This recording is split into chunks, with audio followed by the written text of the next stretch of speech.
Hola, nandito po tayo ngayon sa Pedernales State Park. Malapit lang po siya sa Austin, siguro isang oras ang pagmamaneho galing Austin, Texas. Sarado na yung opisina pero pwede naman kayo magbayad kung gusto niyo pumasok. Lalagay niyo lang yung pera niyo dun sa Dropbox.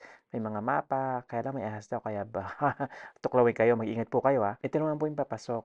Kung gusto niyo po makapunta dun sa ilog, basta maglakad lang po kayo hanggang makarating kayo dun sa dulo. 'Pag nasa dulo na po kayo makikita niyo po yung view na 'yan, ang ganda 'di ba? May mga upuan kaya kung medyo pagod po kayo, puwede mo naman po kayong maupo sandali.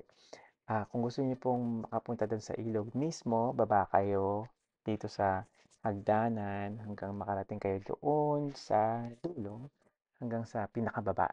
Okey naman yung kapanahunan, hindi naman masyadong mainit nung nagpunta ako, pero sa tag-init talagang sobrang init. Pagpapawisan kayo talaga. Oh, 'di ba ang ganda ng view, 'di ba? Oh, ang ganda pa ng tubig. Alam niyo malamig po yung tubig na 'yan kahit medyo mainit yung hangin, malamig yung tubig kaya ang sarap maligo. Hindi ako naligo kasi wala akong dalang damit.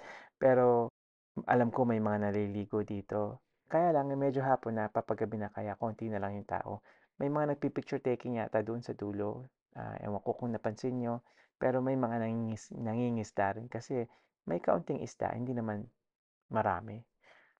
Tsaka maliliit lang. 'Di ba ang ganda ng view ba? Oh, ayan.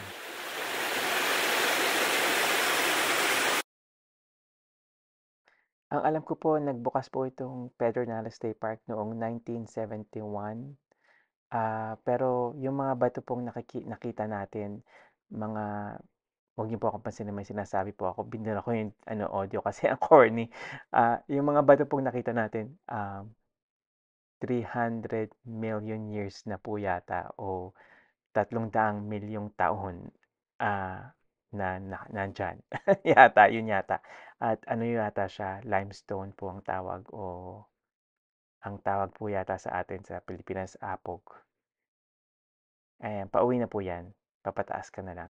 'Yan po ang Pedernales State Park, bisitahin niyo po kung may oras po kayo. Paalam.